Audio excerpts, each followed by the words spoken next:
Hi Year 8, Miss Tregelles for day 4 of the Manchester Academy's virtual reading programme, non-fiction week, reading Notes on a Nervous Planet by Matt Haig.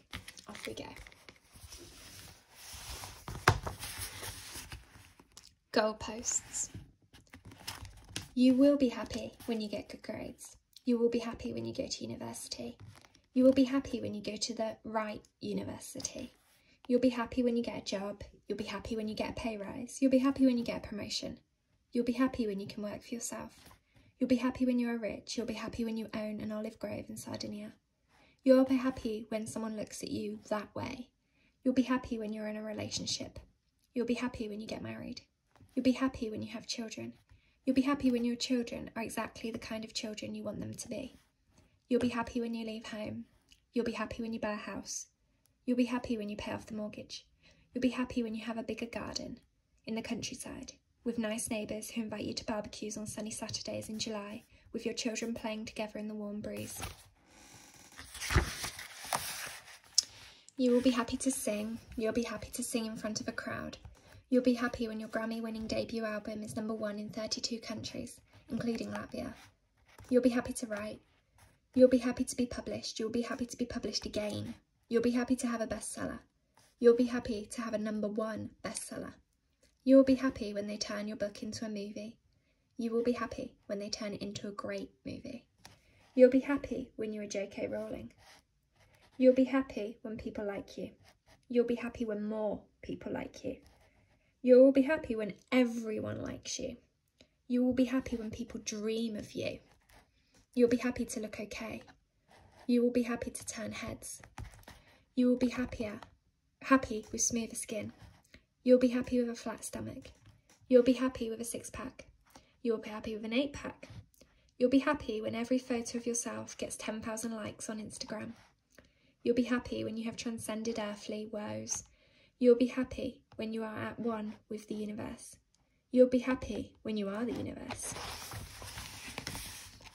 You will be happy when you are a god. You'll be happy when you are the god to rule all gods. You'll be happy when you are Zeus, in the clouds above Mount Olympus, commanding the sky.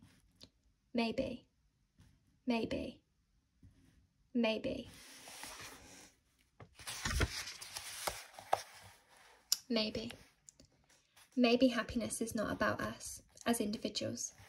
Maybe it is not something that arrives into us. Maybe happiness is about heading out, not in. Maybe happiness is not about what we deserve because we're worth it. Maybe happiness is not about what we can get. Maybe happiness is about what we already have. Maybe happiness is about what we can give. Maybe happiness is not a butterfly we can catch with a net. Maybe is there no certain way to be happy? Maybe there are only maybes if, as Emily Dickinson said, forever is composed of nows. Maybe the nows are made of maybes. Maybe the point of life is to give up certainty and to embrace life's beautiful uncertainty. A feeling is not your face. It's such a weird thing for young people to look at distorted images of things they should be. Daisy Ridley on why she quit Instagram.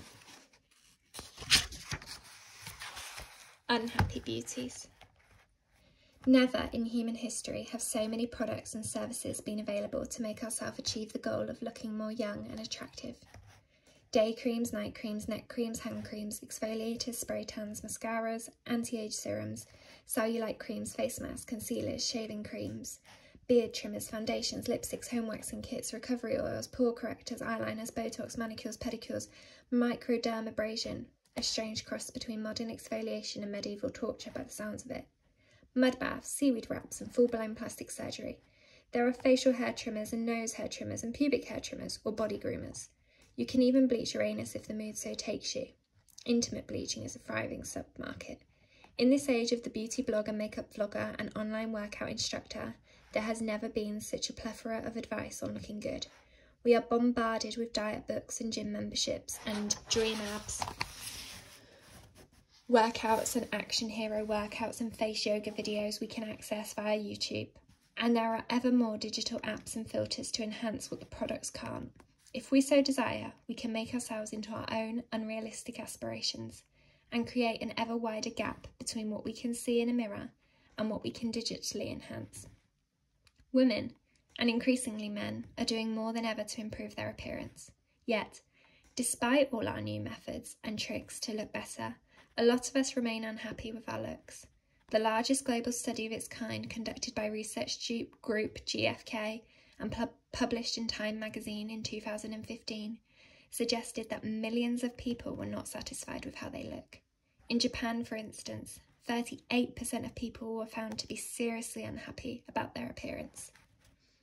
The interesting thing about the survey was that it showed that how you feel about your looks is surprisingly far more determined by the nation in which you live than by, say, your gender. In fact, all over the world, levels of anxiety about how you look are moving towards being as high in men as they are in women. If you are Mexican or Turkish, you are likely to be fine about what you see in the mirror, as over 70% of people there are completely satisfied or fairly satisfied with their looks. People in Japan, Britain, Russia and South Korea were much more likely to be miserable. So why are so many people, with the exception of Mexicans and Turkish people, unhappy with their looks? A few reasons, it seems. 1. While we have an increased ability to look better than ever before, we also have much higher standards of what we want to look like. 2. We are bombarded with more images of conventionally beautiful people than ever before, not just via TV and cinema screens and billboards, but via social media, where everyone presents their best, most filtered selves to show the world. 3. As people become more neurotic generally, worries about appearance increase. According to the authors of another survey for the American National Center for Biotechnology Information in 2017, people were unhappy with their looks, had higher neuroticism, more preoccupied and fearful attachment styles, and spent more hours watching television. Our looks are presented as one of the problems that can be fixed by spending money on cosmetics, fitness, magazines, the right food, gym membership, whatever. But this is not true. And besides, looking conventionally attractive does not make you stop worrying about your looks. There are as many good-looking people in Japan, Russia as Mexico and Turkey. And of course, many very good-looking people, models for instance, are more worried about their looks than people who don't walk down catwalks for a living. 5. We still aren't immortal. All these products aiming to make us look younger and glowing and less death-like are not addressing the root problem. They can't actually make us younger. Clarins and Clinique have produced a ton of anti-aging creams, and yet the people who use them are still going to age. They are, just thanks in part to the billion-dollar marketing campaigns aimed at making us ashamed of wrinkles and lines and ageing, a bit more worried about it. The pursuit of looking young accentuates the fear of growing old, so maybe if we embrace growing old, embraced our wrinkles and other people's wrinkles, maybe marketers would have less fear to work with and magnify. So we're going to stop there for today. Tune in tomorrow for your final instalment.